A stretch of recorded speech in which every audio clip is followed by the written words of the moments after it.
Hello everyone, magical stitch channel पर आपका स्वागत है। और आज हम तैयार करने वाले हैं ये वाली फैंसी ड्रेस। तो कुछ इस तरह से अनारकली पैटर्न रहेगा, हाफ स्लीव रहेंगी और ये इसका कंप्लीट लुक आएगा और पहनने के बाद ये और भी ज़्यादा ब्यूटीफुल लगता है।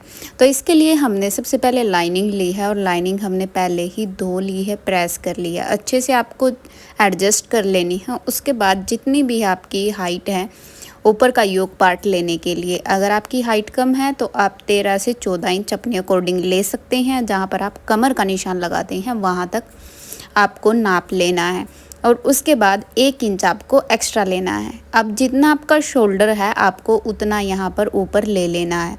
तो यहाँ पर हमने शोल्डर ले लिया है। उसके बाद जितना आपने शोल्डर लिया है उतना ही आप आर्म होल लेंगे। तो आर्म होल के लिए यहाँ पे हमने मार्किंग कर ली है और इस तरह से जितनी भी आपकी चेस्ट है उससे आप तकरीबन 3 इंच एक्स्ट्रा लेंगे। मतलब 3 इंच तो आपके लिए श्योर है कि आपको 3 इंच ज़्यादा लेना ही लेना है। तो यहाँ पर हमने 3 इंच एक्स्ट्रा यहाँ पे ले लिया है। उसके बाद यहाँ पर ऊपर से नीचे अपनी प्रॉपर लेंथ देखनी है। तो हम यहाँ पे 14 इंच पर इसे तैयार कर रहे हैं, जिसमें हाफ इंच ऊपर सिलाई में जाएगा, हाफ इंच नीचे सिलाई में आएगा।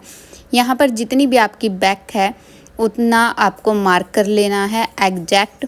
और उसके बाद आपको यहाँ पे प्लेट वगैरह डालने के लिए लूजिंग देनी है, जितना आप रखना चाहते हैं उसके अकॉर्डिंग। अगर आप प्लेट नहीं डालना चाहते, नॉर्मल रखना चाहते हैं, तो भी आपका जितना भी यहाँ पर कमर का नाप आता है आपको उसमें 2 इंच एक्स्ट्रा ले लेने हैं और इस तरह से अपनी फिटिंग मार्क कर लेनी है।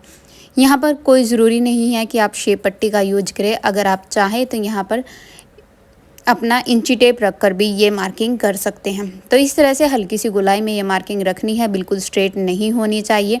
और यहाँ पर हमने 1.5 इंच अराउंड एक्स्ट्रा मार्जिन ले लिया है और इस तरह से अपना आर्म होल तैयार कर लेना है। ये जो हम आर्म होल तैयार कर रहे हैं ये हमारा बैक के लिए है।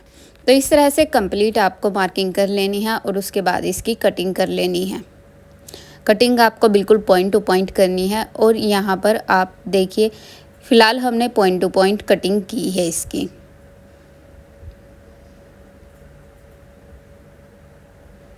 एग्जैक्ट जैसी भी हमने मार्किंग की थी उसी पर हम यहाँ पे कटिंग कर रहे हैं। ये नाप आप जितनी फिनिशिंग से लगाएंगे और कटिंग जितनी फिनिशिंग से करेंगे उतना ही अच्छा आपका स्टिचिंग का रिजल्ट आएगा। तो इस तरह से एक पोर्शन हमारा कंप्लीट हो चुका है। अब आपको फैब्रिक को दोबारा से एडजस्ट करना है, जितना आपको चाहिए उतना ले लेना है और उसके ऊपर इस फ्रंट पार्ट को फिर से रख लेना है और यहाँ पर कटिंग कर लेनी है। तो देखिए यहाँ पर अच्छे से मिलाकर रखना है और सेम इसी नाप पर कटिंग कर लेनी है।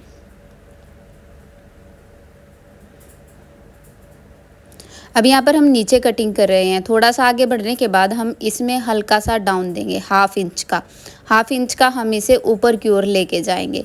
ऐसा करने से ये साइड में हमारा नीचे की ओर नहीं पड़ता है, एकदम परफेक्ट फिटिंग आती है और बिल्कुल अच्छा लुक देता है ये। तो इस तरह से हमें बाकी सब सेम कट कर लेना है। जो फ्रंट का आर्म होल है इसे हम बाद में फिनिशिंग दे देंगे। अब हमने इसे कट कर दिया है। तो यहाँ पर योक पार्ट हमारा कट कर तैयार हो चुका है। उसके बाद जो फैब्रिक आपका है उसमें से हम इसका फ्लेयर कट करेंगे, क्योंकि फ्लेयर के लिए अंदर जो हमें इनर चाहिए वो हम यहाँ से कट कर लेंगे। इस तरह से आपको कोने पर इंची टेप रखना है और उस पर दोनों तरफ बराबर मार्किंग कर देनी है और उससे एक स्ट्रेट लाइन बनानी है और उसके बाद हल्की सी गोलाई देनी है उस स्ट्रेट लाइन को और फिर उसे नाप लेना है इस तरह से, जितना आपको चाहिए उतना आपका बन रहा है या नहीं। यहाँ पर आपको अपने बेल्ट के नाप का यानी कि हिप के नाप का 1/4 लेना है। तो जितना अगर वो आपका यहाँ पे बन रहा है तो ठीक है, अगर नहीं बन रहा है तो 1 से 1.5 इंच नीचे फिर से निशान लगाएं, गोलाई करें और वहाँ से इसे कंप्लीट मार्किंग कर दें और फिर से अपना नाप कर देखें। ज़्यादा से ज़्यादा आपका ये इतना होना चाहिए जितना कि आपके टॉप पार्ट का है। जितनी आपकी टॉप पार्ट के नीचे से चौड़ाई है उतनी ही इसकी गोलाई होनी चाहिए। ये मैंने आपको इंची टेप से करना सिखाया है। आप चाहें तो यहाँ पर अपना फ्रंट भी रख सकते हैं एज इट इज़। और उसके बाद हमें जितनी भी लेंथ चाहिए हम उतनी लेंथ ले सकते हैं। ये आप पर डिपेंड करता है कि आप इसकी कितनी ज़्यादा लंबी लेंथ रखना चाहते हैं। तो हमें यहाँ 30 इंच तक ही तैयार करना था, तो हमने उतना ही इसे लिया है और इस तरह से परफेक्टली गोलाई में इसे पहले मार्किंग कर लेनी है और फिर उसी के अकॉर्डिंग इसे कट कर लेना है। इस तरह से हमें अपना अंदर का इनर का ये फ्लेयर मिल जाएगा। तो जब आप इसे खोलेंगे तो आप देखेंगे कि इसमें काफ़ी अच्छा फ्लेयर बन रहा है, जो कि हमारा अंदर की ओर रहेगा, क्योंकि हमने ये इनर पर ही कट किया है। हमारा जो मेन फैब्रिक है वो काफ़ी स्लिपरी है, तो इसीलिए हम पहले लाइनिंग कट कर रहे हैं और लाइनिंग को मेन फैब्रिक पर रखते हुए बाद में कटिंग कर लेंगे। तो इस तरह से देखिए ये हमारा तैयार हो जाएगा। अब यहाँ पर हम कर रहे हैं पैंट की कटिंग।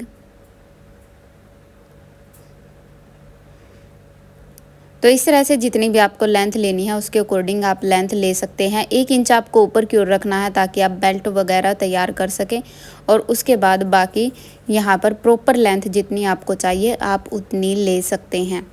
तो यहाँ पर मैंने प्रॉपर लेंथ से भी 1 इंच एक्स्ट्रा लिया है ताकि उसे नीचे की ओर फोल्ड किया जा सके। तो यहाँ पर जो ये फैब्रिक है ये 4 तह में है ताकि इसमें फ्रंट और बैक दोनों तैयार किए जा सकें। तो इस तरह से सबसे पहले तो अपने फैब्रिक को अच्छे से एडजस्ट कर लेना है। ये मैंने पहले ही बता दिया था कि फैब्रिक पहले ही वॉश किया गया है ताकि इसकी सिकुड़ने की दिक्कत बाद में न आए।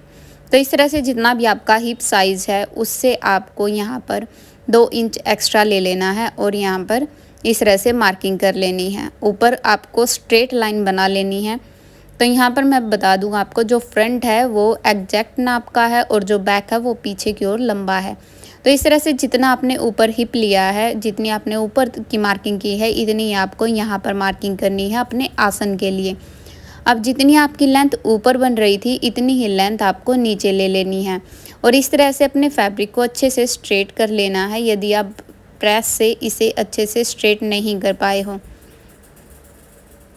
तो इस तरह से हमने एक स्ट्रेट लाइन ड्रॉ कर ली है और उसके बाद अब इस स्ट्रेट लाइन से ही हम मेज़रमेंट लेंगे। तो जितना हमारा ऊपर हिप बना है, देखिए हमारा यहाँ पे 11.5 इंच बना है, तो हम यहाँ पर नीचे भी 11.5 इंच ही लेंगे। तो इधर भी हमने 11.5 इंच लिया है और इस तरह से यहाँ से भी हम 11.5 इंच पर एक बॉक्स बनाएंगे। उससे आगे आपको 2 इंच लेना है और इस तरह से यहाँ पर गोलाई कर देनी है क्रोच एरिया के लिए। अगर आप इस तरह से गोलाई करेंगे तो ये अंदर की ओर उठेगा नहीं, ना ही आपकी पैंट में खिंचाव होगा। और इस तरह से देखिए हमारा पूरा 13.5 यहाँ पे बन रहा है। अब यहाँ पर भी हम स्ट्रेट लाइन से इस तरह उठाएंगे और जहाँ पर हमारा पूरा मेज़रमेंट आता है वहाँ पर इंची टेप को इस तरह से मोड़ते हुए इसका हाफ कर लेंगे। अब आपको यहाँ पर इसका आधा करना है और जहाँ पर आधा आता है वहाँ पर मार्किंग कर लेनी है और यहाँ पर अच्छे से निशान लगा लेना है।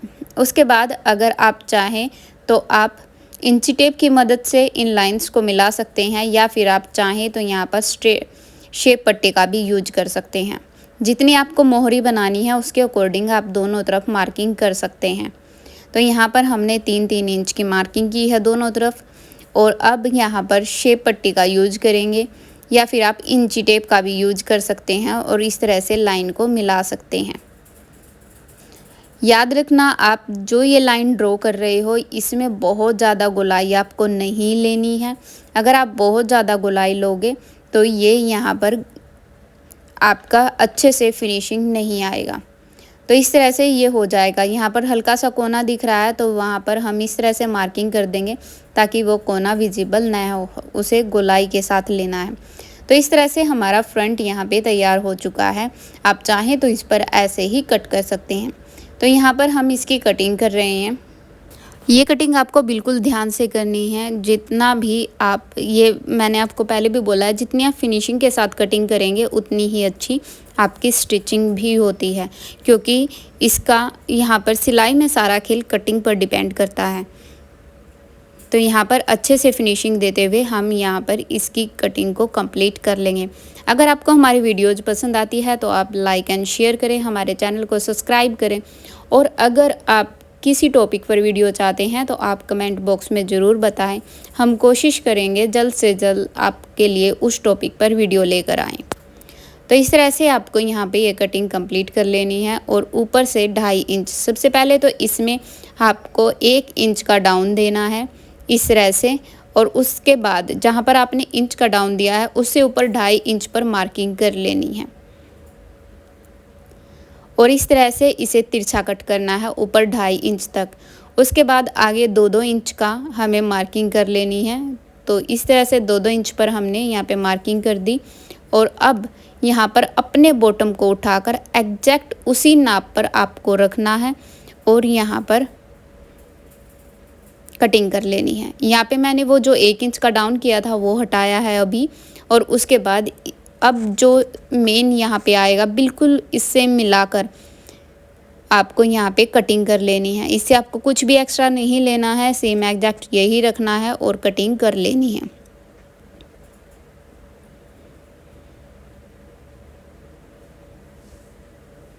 और यहाँ पर हमने नीचे मार्किंग कर दी है ताकि ये यहाँ पर फोल्ड किया जा सके। उसके बाद हमने अपना मेन फैब्रिक लिया है। ये फैब्रिक काफ़ी स्लिपरी है तो इसीलिए इस पर डायरेक्ट कटिंग नहीं की जा सकती है, और इस तरह से अपना इनर इसके ऊपर रखते हुए यहाँ पे कटिंग कर लेंगे। यहाँ पर बिल्कुल पॉइंट टू पॉइंट मैंने कटिंग नहीं की है, इसको हल्का सा लूज़ रखा है कहीं भी, क्योंकि ये फैब्रिक इधर उधर हो जाता है और कई बार इसमें वो अच्छी ग्रेस नहीं आती। उसी के लिए हमने इसमें अपने मेन फैब्रिक को, जो ये हमारा मेन फैब्रिक है, इसको लूज रखना है ताकि अगर कहीं भी दाएं बाएं निकले तो हम उसे प्रॉपर दोबारा सेट कर सकें। तो इस तरह से अब हम इस पर पैंट का फैब्रिक करेंगे, क्योंकि हमने योक पार्ट कट कर लिया है और उसके बाद हम पैंट कट कर रहे हैं। और पैंट कट करने के बाद जो हमारा फैब्रिक बचेगा उससे हम अपने टॉप का फ्लेयर बनाएंगे और स्लीव्स बनाएंगे। तो इस तरह से अच्छे से सेट करना है, कोई भी कोशिश करना है कि ये टेढ़ा मेढ़ा न हो। जितना अच्छे से आप सेट करोगे, जितना अच्छे से करोगे, उतना ही परफेक्ट लुक आएगा। तो आप यहाँ पे देख सकते हैं। और यहाँ पर मैंने जो बॉटम की लेंथ ली है उससे एक्स्ट्रा इसे कट किया है। इसका रीज़न ये है कि जो अंदर इनर है दोनों को हम अलग अलग फोल्ड करेंगे। इनर को हमें अलग से फोल्ड करना है और नीचे वाले फैब्रिक को अलग से फोल्ड करना है। ऐसा करने से अगर आपका ये जो इनर वाला फैब्रिक अगर कभी सिकुड़ता भी है तो भी आपको प्रॉब्लम नहीं होगी, एकदम परफेक्ट आपका काम रहेगा। यानी कि पैंट आपकी टाइट या लूज़ नहीं होगी, कहीं पर क्रीज नहीं पड़ेगी, कहीं पर इकट्ठा नहीं होगा आपका मेन फैब्रिक, अच्छी फिनिशिंग रहेगी। इसीलिए हमने इसको ऐसा तैयार किया है। वैसे तो मैं सुजेस्ट करूँगी अगर आप स्लिपरी फैब्रिक ले रहे हो तो उससे आप कभी भी बॉटम न बनाएं, क्योंकि स्लिपरी फैब्रिक से आप जो बॉटम तो बना ले लेकिन पैंट ना बनाएं, क्योंकि पैंट आपको परफेक्ट फिनिशिंग नहीं देती है। इसमें फैब्रिक सेट करना बहुत मुश्किल हो जाता है, कहीं ना कहीं दाएं बाएं निकल जाता है और प्रॉपर फिनिशिंग बहुत मुश्किल से आती है। तो इस तरह से यहाँ पे हमने बॉटम का, अभी हमने फ्रंट पार्ट कट किया था तो अभी हम इसका बैक पार्ट भी कट कर लेंगे सेम इसी तरह से। यहाँ पर हमने बैक पार्ट को रख लिया है और इसको भी बिल्कुल फिनिशिंग के साथ यहाँ पे कट कर लेंगे।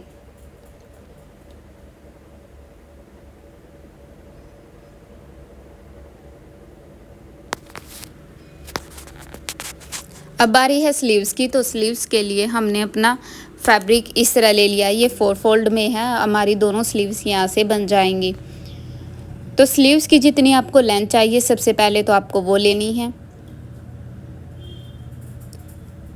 और उसके बाद यहाँ पर पहले फैब्रिक को इक्वल कर लेते हैं। तो ये प्रॉपर फैब्रिक हमने इक्वल कर लिया है। इसके बाद हमें जितनी भी लेंथ चाहिए, यहाँ पर आप 9 इंच 10 इंच आप चाहें तो एक्स्ट्रा भी तैयार कर सकते हैं, लेकिन हम कम स्लीव यहाँ पे तैयार कर रहे हैं।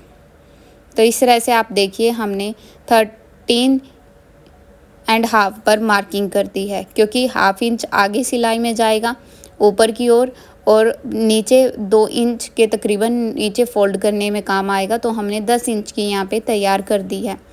तो इस तरह से आपको जितनी भी आगे आपकी मोहरी है उतनी तैयार कर लेनी है। यहाँ पे हमने 6.5 का आर्म लिया था, तो उसी के अकॉर्डिंग तैयार कर लेना है और 3.5 इंच पर इस तरह से आगे मार्किंग की है और अब इस तरह से इसकी कटिंग कर लेंगे। ये गोलाई देनी है आपको इस तरह से और कट कर लेना है।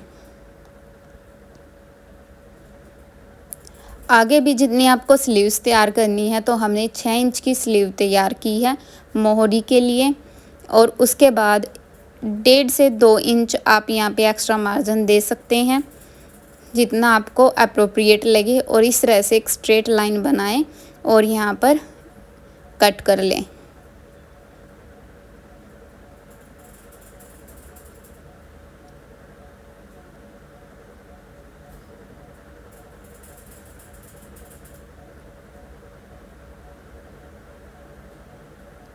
जैसे जैसे मार्किंग की है वैसे वैसे हमने इसकी कटिंग कर दी है और यहाँ पर जितनी हमें फ़ोल्ड करनी है उस पर भी हमने मार्किंग कर दी है।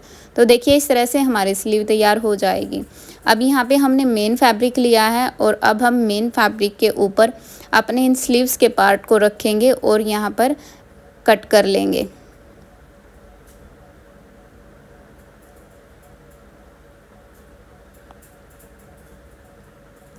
यहाँ पर इस तरह से हम थोड़ा सा एक्स्ट्रा ही फैब्रिक रखेंगे, जिसे हम इनर के साथ मेन फैब्रिक को स्टिच करने के बाद हटा देंगे।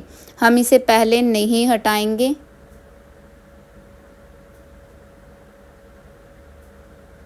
हमने यहाँ पे साइड से कट कर लिया है। जितनी हमारी स्लीव्स हैं सेम उतना ही फैब्रिक हमने रखा है और अब इस तरह से इसे फोल्ड करके रख देंगे। जब हम इस पर कच्ची सिलाई लगा देंगे, इसे फैब्रिक के साथ अच्छे से जॉइंट कर देंगे, उसके बाद ही हम इसका जो एक्स्ट्रा फैब्रिक है जो सिलाई से बाहर आएगा उसे कट करेंगे, ताकि हमारी अच्छी फिनिशिंग आ जाए। तो इस तरह से ये देखिए दूसरी स्लीव भी हम इसी तरह से तैयार कर लेंगे और परफेक्ट लुक इस तरह से हमें हमारा मिल जाएगा। अगर आप चाहेंगे तो हम इसकी स्टिचिंग की वीडियो भी आपके साथ शेयर कर देंगे।